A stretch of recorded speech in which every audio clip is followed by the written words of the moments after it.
What's going on, guys? I wanted to talk about Jiu Jitsu and why I think it's just incredible, and then also the best lesson that I've learned, the number one thing that I've learned since I started training. So I've been training now for about 2 years, a little over 2 years now, and um, I recently read Hickson Gracie's book Breathe, and in his book he there's a line or a piece of the story where he's talking about sometimes jiu-jitsu is not about winning.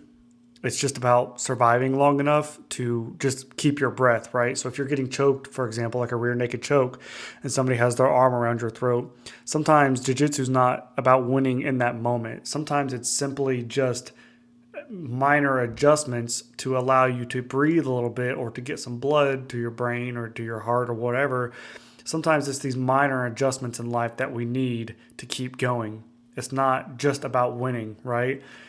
Sometimes life or jiu-jitsu has us in such a bad place that the win or the way out or the solution is not in sight. It's not even close, right? Sometimes life in jiu-jitsu has us in such a bad place there is no escape, right? But maybe there's 30 seconds left on the clock or a minute, and all we have to do is survive, right? Because we've made it this far and we're winning and we're ahead and we're doing all the right things. But at this exact moment we might be down. So all you have to do is survive.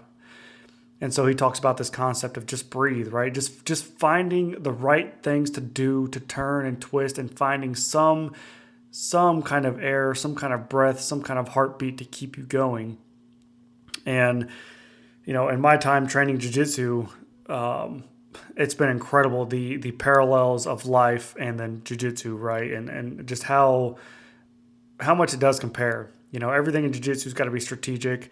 Anybody who's new to jiu-jitsu is just going to mess it up and get freaking choked out all the time, get hurt and whatever, get banged up and tossed around. And anybody who's new to life or new to anything in life, you're going to walk in there not knowing what the hell to do, not knowing where you stand. Everybody in the room has more experience than you, and they're going to kick your ass in everything you do until you get in there and get in the arena and fight, right? So life is very much like jiu-jitsu in that way, that when you step on the mats for the first time, and no matter what it is, whether it's writing a book, starting a business, becoming a speaker, a parent, whatever it is, whatever you're doing in life, if it's you're doing it for the first time, you have to be willing to go in there and be humbled, look like an idiot, get your ass kicked.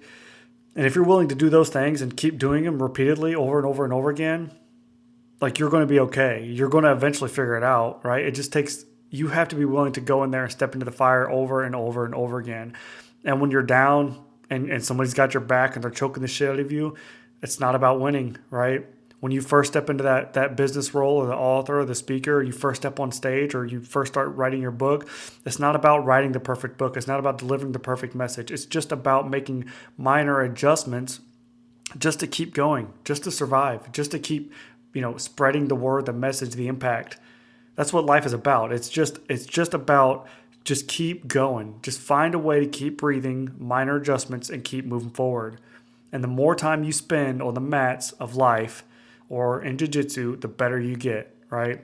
For some people, it's a 5-year journey. For some people, it's a 10. For some, it's a 15 or a 20. For some, it's longer than that. Some people do jiu-jitsu until the day they die, or they're 50, 60, 70, 80 years old and they're doing it, right? And if you look at life, it's the same thing, man. Some people live for 10, 15 years and then they're just walking around for the rest of the time. Some people start later in life. Some people start when they're kids. Some people start when they're adults. Some people, it takes time before the seeds, finally start growing a little bit and developing, and you start finding your path and your purpose in life, right? But for some people, as soon as they step on the mats, they're kicking ass from the jump. They're just natural, right?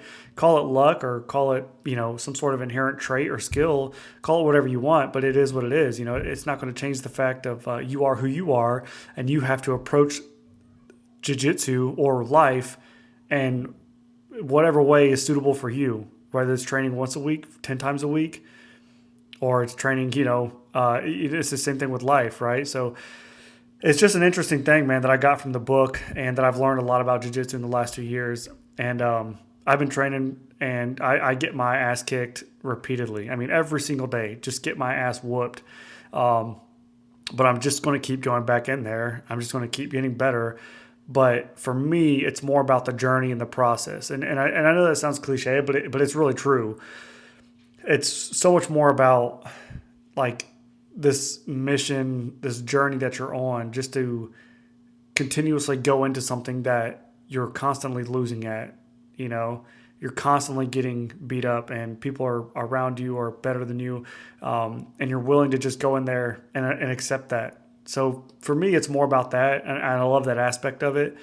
I mean, it is fun. It is a lot of fun to train, and it's just doing hard things, maintaining that resiliency with that. You know, you can't call yourself you can't, a blade does not get sharpened without being tempered. Okay. So like the blade does not become sharper if it does not go through the fire. That's just the nature of it. The shield does not get stronger if it does not go into the fire and become tempered and malleable and worked on.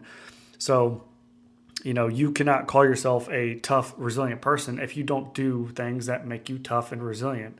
You can't call yourself patient if you do not do things that make you resist quitting, right? Patience comes from resisting the urge to quit or to give up, right? So you cannot call yourself patient unless you go and do things that make you want to quit or give up or give in, whatever that may be. Whether it's a diet, jiu-jitsu, whatever it is, reading a book, you cannot call yourself patient unless you put yourself into a place that you do not want to be and you're able to withstand for some amount of time, right? That's how you build patience, right? It's the same thing with building resiliency. You need adversity and challenges to build resiliency. You don't have to have trauma to be resilient or tough, but you do need adversity. You do need to experience some level of discomfort or something that makes you want to quit, right? At some level. And that's just how you become tougher, right? And that could be sticking out a job that you don't like. It could be something as simple as that. It could be working through a relationship problem. It doesn't have to be this like grand big thing. It could be doing the freaking laundry. Something that's uncomfortable. You're not, like if your level of resiliency or toughness is that low, that doing laundry is like what is breaking you, then obviously you probably need some work, but that's a good thing. I mean, to embrace, and you got to get started somewhere. So yeah, I just wanted to share that with y'all. If you're not training jiu-jitsu, I highly recommend it. It is you just meet great people. Everybody's in there kind of doing the same thing, just trying to become better, become stronger, build a community, and it's a lot of fun. So. And like I said, for those that have gone through any kind of struggles in life, all you are trying to do sometimes is just breathe. That's it. All you're trying to do is breathe. So little minor adjustments just to keep going. You don't have to win at everything. You don't have to be the best at everything. Sometimes it's just about lasting 5 minutes. Sometimes it's about going 5 or 6 minutes at a time. If you can keep going for 5 or 6 minutes, and then go for 5 more, and then go for 5 more, and go for 5 more, right? It's just like life. You make it to the next day, okay? You make it another day, and you just keep going and just keep going and just find a way to keep breathing. Little minor adjustments, keep making progress, keep moving forward, and just don't give up. Unless you're getting arm barred. Tap. That's all I got. Thank you, guys.